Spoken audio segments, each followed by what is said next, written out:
今天晚上的篝火。来，注意安全，注意安全，慢慢来，注意安全，都有。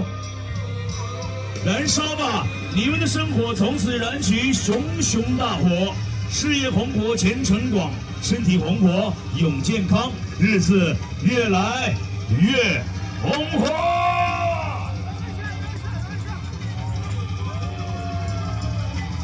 来点燃好篝火的所有的点火嘉宾，将火把归还到我们的演职员手中和工作人员手中。